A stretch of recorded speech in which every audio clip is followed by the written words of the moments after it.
Trump seizes on shutdown to punish political foes. The White House has cut or paused billions in funding to Democrat-run cities and states since the federal government came to a halt. President Trump has embarked on a legally dubious campaign to weaponize the federal budget during a contentious government shutdown, halting more than $27 billion in approved funding in a bid to punish Democratic-led cities and states.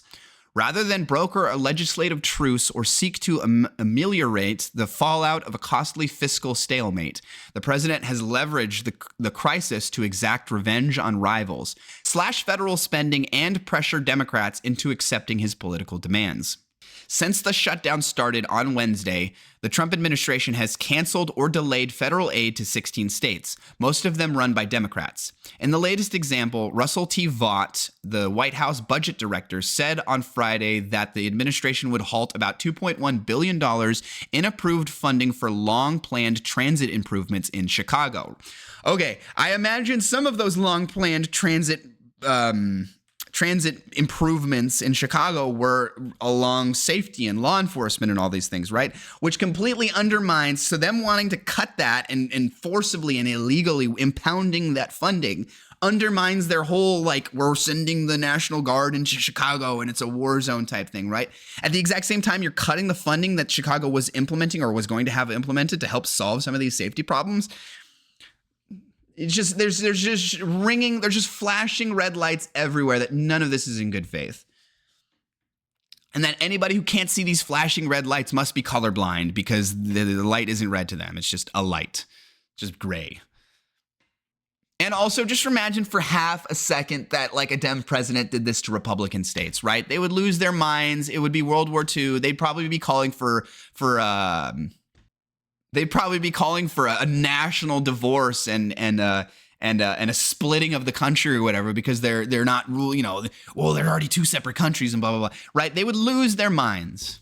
So I don't understand how, like, at any point in the future, if a Democrat targets a Republican like this, right, or Republican states or cities, that they could ever be upset about it because Donald Trump is the one that let the cat out of the bag on this one, right? He started it. Mr. Vought claimed the pause was necessary to ensure that the city, which is led by a Democratic mayor in a state with a Democratic governor, had not engaged in, quote, race-based contracting. The White House has also targeted New York, the home state of Democrats' congressional leaders, and concealed nearly $7.6 billion in federal green energy funding, predominantly in Democrat-led states. On Friday, the Trump administration said it could look to slash unspecified aid to Portland soon, after earlier stripping away some of Oregon's infrastructure money. I don't understand how, like, imagine you are a conservative living in Oregon or Portland or whatever, right? And even though these are liberal areas, of course, there are hundreds of thousands, if not millions of people that identify on a more conservative ideological basis in the Northwest and in these Democrat cities like Portland, Oregon or whatever. Those people are hurt just as much by you removing their infrastructure money, right? If you're going to impound infrastructure money that would go to improving roads and building bridges and reducing the risk of forest fires and all of those things, right? There's a ton more things that I haven't mentioned. Any conservative living in Portland, Oregon is going to suffer from that too, right? They're going to have worse roads and more potential risks for forest fires and all of that stuff as a direct result of this, right? This is not an attack on just... This is why this seems so silly to me, is because, like, this is not an attack on liberals like they really want to do, right? You're attacking mostly liberals because it's probably mostly liberals that live there, but you're also tangibly hurting any conservative that happens to live in these areas. And I guess they're just banking on the fact that the conservatives who in these areas, and basically conservatives anywhere in the country, don't ever have those moments of like, oh, he's being hypocritical, or, he's undermining his own argument, or, oh, that's not good. They basically never have those moments, right? And I'm just going to fall back to like the era, I think it's because especially I think for the general public, but especially for conservatives, the era of comeuppance is gone. The era of chickens coming home to roost, the era of hypocrisy mattering is gone because of the media, because of this whole media silo algorithm system, right? Because, all these, they can speak out of both sides of their mouth knowing that their conservative constituents are only going to see the clips and videos and quotes from these politicians and whatnot that they support, that are Basically, they're only going to see what they want them to see, and that they're never going to see the contradictory statements that make them think they're hypocritical. And even if they do see that, so many of these people are able to just like, that's where the commentators come in, right? They present their spin. They're able to, present these kind of negative pieces of information that might undermine their ideological view on these things. The talking heads will spin it in such a way that they don't care. They think it actually supports their own argument. So this just seems so like, this is so predatory and cynical, because like I think they have to understand that this tangibly harms any conservatives that happen to be living in these states or cities as well. But they're basically relying on the fact that those conservatives will never stray. They're not going to, like, as a result of this, recognize the greater dynamic of what is happening and go, oh, they're the bad guys, I'm going to stop supporting them. I think they're relying on the fact that they're never going to make that analysis, and that they're just going to continue to support them through through the algorithms, through their talking heads, and through this whole right-wing media apparatus that they've constructed. Throughout the week, the president's deputies maintained that they were not politicizing the shutdown and that they sought only to save money and prevent waste. Caroline Leavitt, the White House press secretary, told reporters on Friday that the administration had to conduct, quote, a massive review of the bureaucracy to be good stewards of the American taxpayer dollar, end quote, during the shutdown. Caroline Leavitt, the White House press secretary, told reporters on Friday that the administration had to conduct, quote, a massive review of the bureaucracy to be good stewards of the American taxpayer dollar, end quote. Okay, that's not their job. The power of the purse lies squarely with Congress if we're balancing the separation of powers properly. If the power of the purse lays squarely with Congress, then in theory, the president has no authority, or should have no authority, over, like, funds appropriated by Congress, regardless of how efficient those funds are being used, or how inefficient those funds are being used, or what those funds are being used for. It doesn't matter. Congress has that power. They've appropriated it. The job of the executive is to use that money, to send that money where it needs to go, so that they can use it for whatever they're supposed to use it for. But Mr. Trump has undercut his aides at every turn. He has suggested that he may try to enact permanent cuts on, quote, Democrat agencies, potentially through mass layoffs, and on social media on Friday, he shared a parody video that referred to Mr. Vaught as the Democrats' Reaper. Budget experts said they could not recall a time when a president had weaponized funding in this manner during a shutdown, even when Mr. Trump occupied the White House during the longest closure in U.S. history, a 5-week interruption in late 2018 and early 2019. Yeah, the longest government shutdown in U.S. history happened during the first Trump administration, and it should not act as a shock if an even longer one, or another really, really long one happens here. Matthew Lawrence, a law professor at Emory University who studies federal spending, said the tactics evinced Mr. Trump's belief that he possessed vast unilateral power over the budget, which he could use to coerce states, institutions, and individuals while controlling the narrative on the shutdown. I can't think of a historical parallel of an administration publicly cutting funds in a shutdown like this, Mr. Lawrence said. Yeah, of all the times, too, like the government shutdown is when many of these employees and agencies are already being restricted on the amount of funding, or cut off entirely from the amount of funding that they're receiving. So the idea that you're going to further, like, outside of the context of the government shutdown, even further withhold money is just like, there's just no good faith argument. It's just pure, like, vindictiveness. You're going after who you perceive as your political enemies. Well, these political enemies are your own countrymen. They're the people they're supposed to be your constituency, the people you're representing as the president of the United States of America. Oh, so dumb. The funding cuts are a stark escalation in Mr. Trump's campaign to cut federal spending and reconfigure the budget in service of his political priorities. Since returning to office, the president has closed agencies and programs while halting or canceling billions of dollars in enacted funds, acting out of a belief that he can override lawmakers to achieve his agenda. Well, he probably can override lawmakers to achieve his agenda through these weird loopholes if none of them are willing to push back or actually hold on to their power, right? If all of the Republicans, which they control all the branches of government, are willing to capitulate to Trump and give him whatever he wants because he has a stranglehold on the conservative movement, then he's able to do, he is able to override whatever he wants.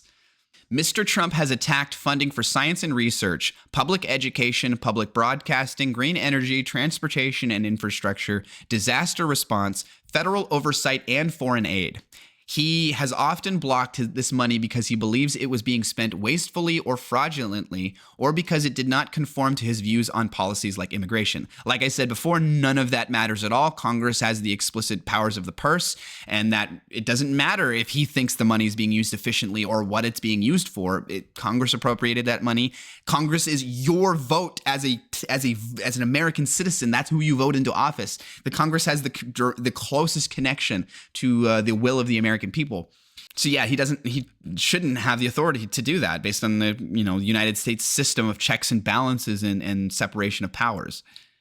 States and other recipients have filed dozens of lawsuits to force the release of federal aid, claiming that the president has broken the law by withholding congressionally approved funds. A federal court ordered the Trump administration this week to restore $187 million in counterterrorism funding to New York, which the federal government had stripped without explanation. Why would the Trump administration want to strip $187 million in counterterrorism funding from New York? This is like peak cynical, okay? But like, what is the good faith argument that you can think of for this, right? You can't make a budgetary argument for the reasons I said before, right? This administration has proven they don't care about a balanced budget. You can't make that argument whatsoever. They've undermined it in so many ways that you can't possibly make a balanced budget argument, right? First off. Second off, it's such a small amount of money within the scope of the grander federal budget that like cutting this means nothing with regards to balancing the budget, right? So you can't really make that argument. This is just such a drop in the bucket. Well, why would they want this, right? Well, does he want... Look, I'm going to phrase this as a question, so I'm not explicitly making the statement that this is what they want. Do they want more terrorism attacks in New York? Do they want terror? Do they want New York to experience more terrorist attacks?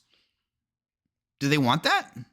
Because that's the question that comes to mind when I see that kind of thing, right? That is the first question that comes to mind when after acknowledging all the things I just said, right? You can't make a budgetary argument. You can't make, I don't know what other argument you would make. Well, this is the most logical argument I can think of, right? And obviously it's cynical and bad faith and disgusting, but it's the only one that makes sense to me, right? That you would want, that they want more terrorist attacks in New York as a punishment, I guess, for being blue and against Trump or whatever. And also Trump really hates New York now because I believe he had a lawsuit saying he's not allowed to do business in New York at all anymore, right? Didn't that judge say like he's literally not allowed to have a business in New York anymore, right? For Trump, a New Yorker who grew up and spent his entire life in New York, right? And part of his identity is being a businessman or whatever, real estate mogul. That's a big deal. And so I wonder if this is like explicit revenge for that kind of thing. I don't know. Pretty scary. But Mr. Trump has remained undeterred by legal threats and unconstrained by Republicans in Congress. He and Mr. Vaught, an architect of the conservative Project 2025 blueprint, have instead seized on the moment to test the limits of their powers. We have the authority to make permanent change in the bureaucracy here in government, Mr. Vaught told Fox Business on the eve of the shutdown. Hours into the shutdown, Mr. Vaught began by taking aim at New York City. He wrote on social media that the administration would halt $18 billion in infrastructure funding to ensure funding is not flowing based on unconstitutional DEI principles, using the initials for diversity, equity, and inclusion. What most people and what they strategically leave out in so many of these instances is DEI, right? They're purposefully leaving out one letter, right? It's DEIA. The A stands for accessibility, like with regards to like handicap accessibility, like requiring there to be wheelchair ramps at businesses and bathrooms that people in wheelchairs can actually access. That is the part that every time you see DEI, it's DEIA. It's DEIA, and they're leaving out the A part because they understand that even conservatives, if they saw the A part and they understood that, they'd probably be like, well, okay, I'm for ensuring that wheelchair people can exist, the handicapped people can exist and function in our society, right? But they're against, they can, the right-wing media machine can properly spin the DEI part of it. They can't properly spin the A part of it, so they just leave it out, hoping that nobody notices or knows that. The money interrupted two big projects. The Hudson Tunnel project, meant to improve transit under the river between New York City and New Jersey, and the 2nd Avenue subway on the east side of Manhattan. The Transportation Department said it could not compete not complete a review of money thanks to Senator Chuck Schumer and Representative Hakeem Jeffries, the two New Yorkers who led the Democrats in Congress. Why could the Transportation Department not complete this review? Thanks, like I don't understand. So there is no technical reason, right? The Transportation Department said it could not complete a review of money thanks to Chuck Schumer and Representative Hakeem Jeffries, right? They're not saying that, like, there's no direct way that this is a result of them, right? There's nothing that they did that caused this. This is basically the Trump administration coming out and saying, we're just not going to do what you want us to do, and we're not going to help you out because you're stalling the budget. We're just not gonna do. It's not like the Transportation Department isn't doing any reviews anymore, right? I'm sure they're still doing other types of reviews, but they're basically saying we're just not going to review this one because we don't like you and we want to punish you. Miss Hochul said her state had spent decades of waiting for the money. We are definitely being punished, not for being a blue state, but for being the home of the leaders, she said. The next day, Mr. Vaught took aim at almost $7.6 billion in clean energy funding from 223 projects across 16 states, including California, Illinois, and New York. He called the money green new scam funding to fuel the left's climate agenda. This is the frigging word salad nonsense. The pure conspiratorial nonsense that this administration is pushing, right? Just so anti-intellectual, just so inherently, fundamentally anti-intellectual. We have the authority to make permanent change in the bureaucracy here in government, Russell T. Vaught, the White House budget director, said. And when they say that, they're referring to the budget. Obviously, that's the most important thing. Money, it all comes back to the dollar, baby, the cha-ching. Energy Secretary Chris Wright told Fox Business on Friday that the government was blocking the money for now because it was punishing the wasteful spending of taxpayer dollars. Yeah, they're literally saying we're using the word punishing. They're using the word punishing. Like, this is what I'm saying. They don't care about trying to appear impropriety or lack of bias, or they don't care about any of that. It's so hard to even conceive of, because like when I see something like this, I'm like, all I can think of is like, how can conservatives eat this shit up? How can they see this and still be for what this administration and the Republicans are doing and pushing for?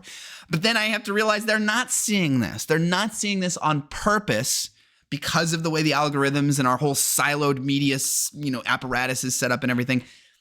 It's part of this. It's part of the design. It's not a bug. It's a feature that they won't see this kind of thing. The Department of Energy considered more extensive cuts, totaling about $20 billion in a broader roster of states led by both parties, according to a person familiar with the matter who requested anonymity to describe private budget records. The administration chose to slash funds in 16 states, for now, many of them led by Democrats. It seems that most of these grants are in either blue states or areas that Kamala Harris won. It feels very political, said Representative Suzanne Bonamici, a Democrat from Oregon. It feels very political. Ms. Bonamici's district west of Portland had expected to benefit from some of the canceled green energy infrastructure funding, which would have helped improve the region's energy grid. They are funds that Congress already authorized, she added.